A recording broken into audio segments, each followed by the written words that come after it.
ॐ वंशी विभूषितकरार्णवनीरदावात् पीताम्बरातरुणबिम्बफलाधरोष्टात् पूर्णेन्दुसुन्दरमुखादरविन्दनेत्रात् कृष्णात् परं किमपि तत्त्वमहं न जाने।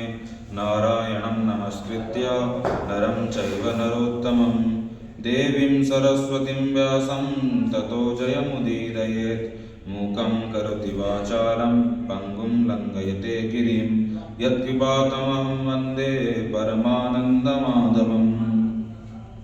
सर्वप्रथम परमपिता परमात्मा अखिल ब्रह्मांड कोटि नायक भगवान श्री विष्णु के स्वरूप भगवान श्री कृष्ण के चरणों में कोटिशः प्रणाम करता हूँ।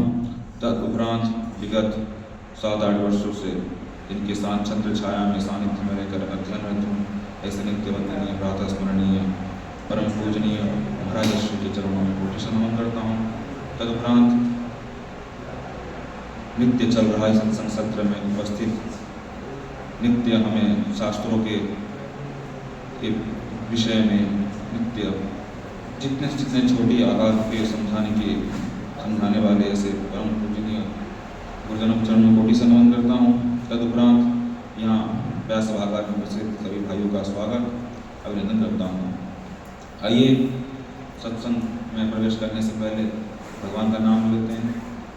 श्री कृष्ण गोविंद हरि मुरारी हे नाथ नारायण वासुदेव।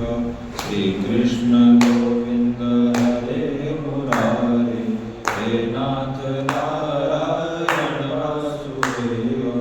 श्री कृष्ण गोविंद हरे मुरारी हे नाथ नारायण वासुदेव।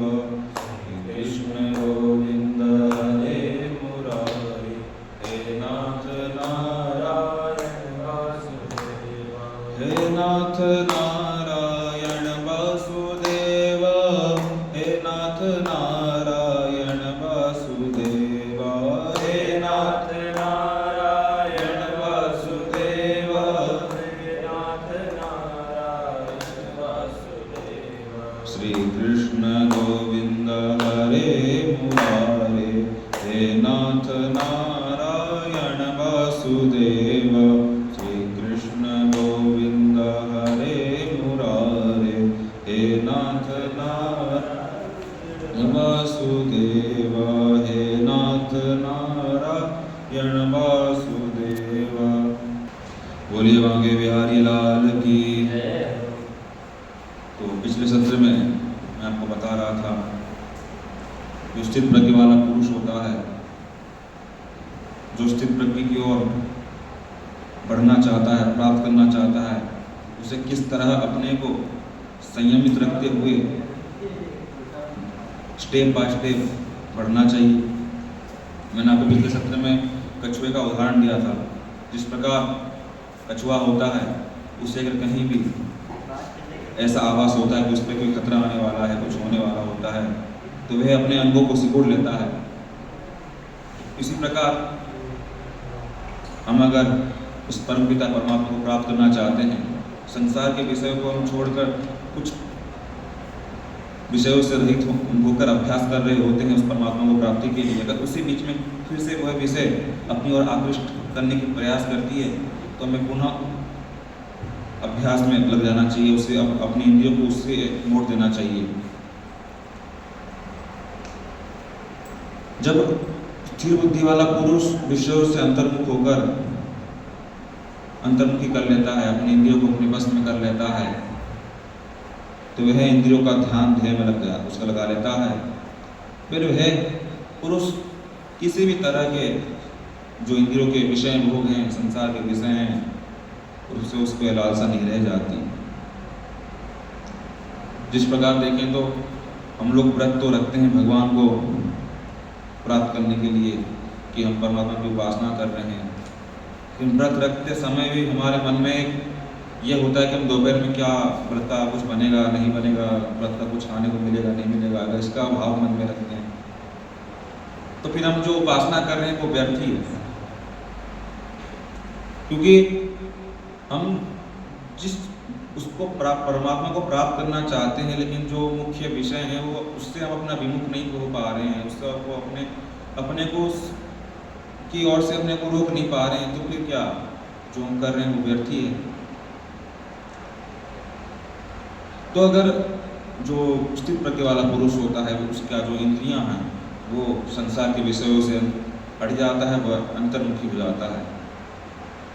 अब भगवान कहते हैं कि हमारी इंद्रियां विषयों से हट तो जाती है, लेकिन अगर हमने कोई चीज़ छोड़ी है कुछ दिनों के लिए, ऐसा तो नहीं कि अगर वही चीज़ सामने आ गई तो फिर हम उसके आकृष्ट हो ही जाएंगे, जितना प्रयास कर ले। तो इसलिए भगवान आगे कहते हैं विषया विनिवर्तन्ते निराहारस्य देहिना रसवर्जम रसोप्यस्य परम दृष्ट्वा निवर्तते। कि हमारी जो इंद्रियां हैं उनके विषयों से निवृत्त तो हो जाती है, लेकिन जो विषय राग होता है उसके प्रति हमारे मन में कहीं ना कहीं थोड़ी सी भी प्रेम या राग आसक्ति कह लो वह रह जाती है। मान लीजिए हमारी किसी से लड़ाई हो गई, किसी व्यक्ति से, और उससे हमारी पहले अच्छी मित्रता थी, तो मान लो 15-20 दिन हम उससे विमुख रहे, मतलब उसका लगे हमने उसको देखा नहीं। अगर वो 15-20 दिन का हमारे आसपास अगर दिख जाता है, फिर हमें कहानी याद आने लगती है कि ये मेरा दोस्त था, सोचूं थोड़ा बात कर लूँ क्या बात है, फिर बात करने का मन करने लगता है। तो उसी तरह उस चीज़ के प्रति कहीं ना कहीं हमारी राग रह ही जाता है, कहीं ना कहीं आसक्ति रह ही जाती है। वो आसक्ति वो जल्दी से निवृत्त होती नहीं है, इसलिए साधक को सावधानी बरतनी चाहिए। अगर थोड़ा सा भी उस विषय के वो आकृष्ट हो गया, अगर उसमें थोड़ा सा भी लग गया तो उसकी तरफ खींचा चला जाएगा। मान लीजिए किसी व्यक्ति का कोई स्वादिष्ट पकवान है, उसने कुछ दिनों के लिए छोड़ दिया है, तो मन में ज़्यादा से ज़्यादा 4-5 दिन रखेगा, मन में कहीं ना कहीं उसको उस चीज़ के बारे में आएगा जरूर, पकवान के बारे में, यार कितना अच्छा लगता था, उसका स्वाद कैसा था, थोड़ा थोड़ा चिंतन तो आएगा। अगर वही चीज़ उसके सामने आ गया तो वह अपने को रोक नहीं पाएगा, खाएगा, फिर वह उसमें घुसा चलाएगा, बोलेंगे छोड़ कोई बात नहीं है, थोड़ा आज 2-3 दिन और खा लूँ फिर छोड़ दूंगा, फिर वही पुनः वाला जो अपना था प्रयत्न तो करने लगूंगा। लेकिन ऐसा नहीं होता है, वे धीरे धीरे उस नरक की गोते में चलना शुरू कर देता है, क्योंकि ये इंद्रियां इतनी दुष्ट हैं कि ये बड़े बड़े जो विद्वान लोग होते हैं उनको भी अपनी तरफ जो मतलब लगे पड़े हैं अपने को परमात्मा में दीन के लिए, उनको भी वो अपनी तरफ आकृष्ट कर देते। अगर थोड़ा सा भी उन्होंने अपनी सावधानी हटी तो वे पुनः उसकी तरफ चले आ जाएंगे। इसलिए भगवान ने आगे कहा कि ये तो यतत्व है अपनी कौन्तेय पुरुषस्य अभिप्रस्थितः इंद्रियाणि प्रमाथीनि हरन्ति वशम्। मन को बहुत समझाने पर भी वह इंद्रियों के बस से बाहर नहीं निकल पाता, और इंद्रियां हमारे मन को अशांत करके रखती है। हमारा जो इंद्रियां हैं, हमारी इंद्रियां हैं विषयों में आसक्त होने के कारण हमारा मन हमेशा अशांत ही रहता है, क्योंकि अगर इंद्रियों को उसके भोग नहीं मिलेंगे और इंद्रियां लगातार उस चीज़ को, मान लो कोई चीज़ आप देखें, किसी से मैं मोह है कुछ भी है, अगर वो चीज़ वो व्यक्ति है उसके सामने दिखेगा नहीं तो मन उसका अशांत रहेगा। तो व्यक्ति कहाँ है, क्या कर रहा है, खाना खाने से माता पुत्र का प्रेम देख लीजिए, अगाध प्रेम होता है।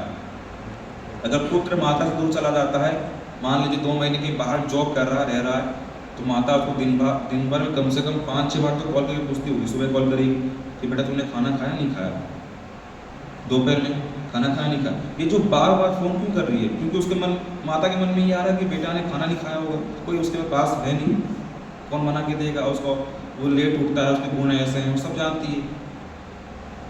मन उनका, माता का मन अशांत क्यों रहा, क्योंकि पुत्र से बहुत अधिक मोह है। तो उसी तरह अगर हमें किसी चीज़ से मोह रहेगा, चाहे वो वस्तु है, चाहे विषय मान ले, चाहे किसी व्यक्ति से मान ले, जिससे भी आपको मोह रहेगा, आसक्ति रहेगी, प्रेम रहेगा, लगाव रहेगा, तो आपके मन में कहीं ना कहीं आपको दुख प्राप्त होगा। मतलब आप उसके बारे में चिंतन करते रहेंगे, मन अशांत रहेगा आपका। जिस प्रकार मान लीजिए तंबाकू के डिब्बे पे ऊपर लिखा होता है कि ये जानलेवा है, तंबाकू जानलेवा है, तब भी जो पुरुष होता है, जो जिसकी आदत होती है रोज खाने के बिना खाए, उसकी आंखें नहीं खुलती, वो तब भी खाएगा,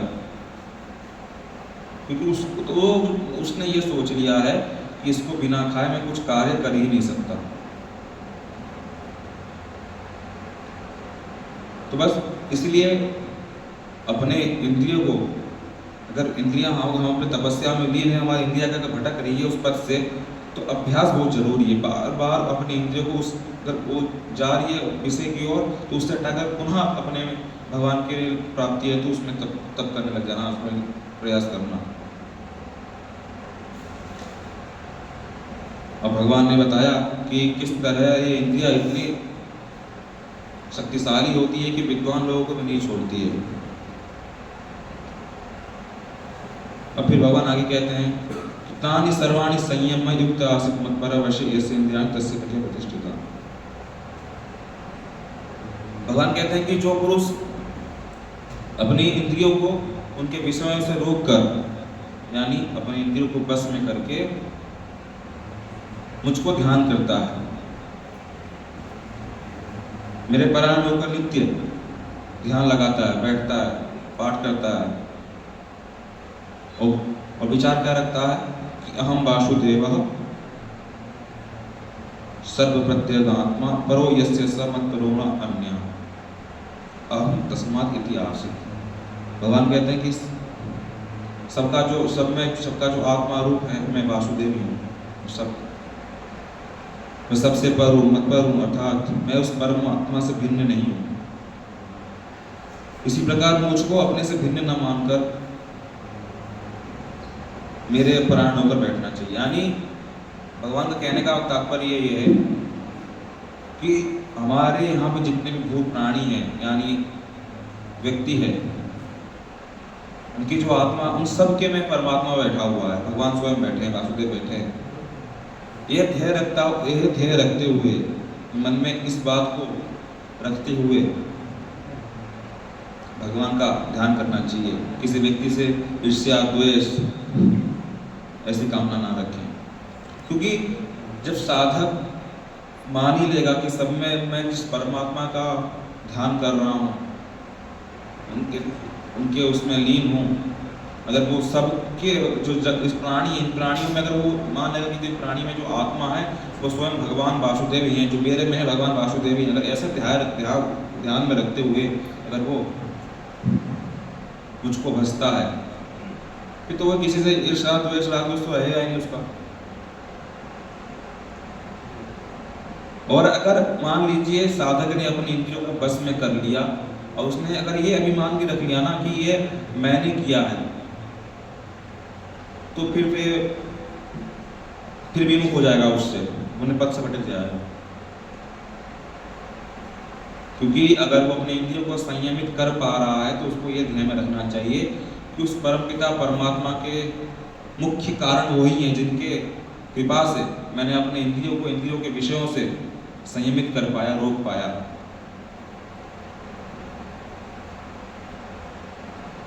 भगवान की कृपा से ही मैंने अपनी बुद्धि को भटकने से रोक पाया, उस नरक के गोते में जाने से बचा पाया। ऐसा ध्यान रखते हुए अगर वो करता है तपस्या, तो निश्चित ही उस परमपिता परमात्मा को प्राप्त कर पाएगा।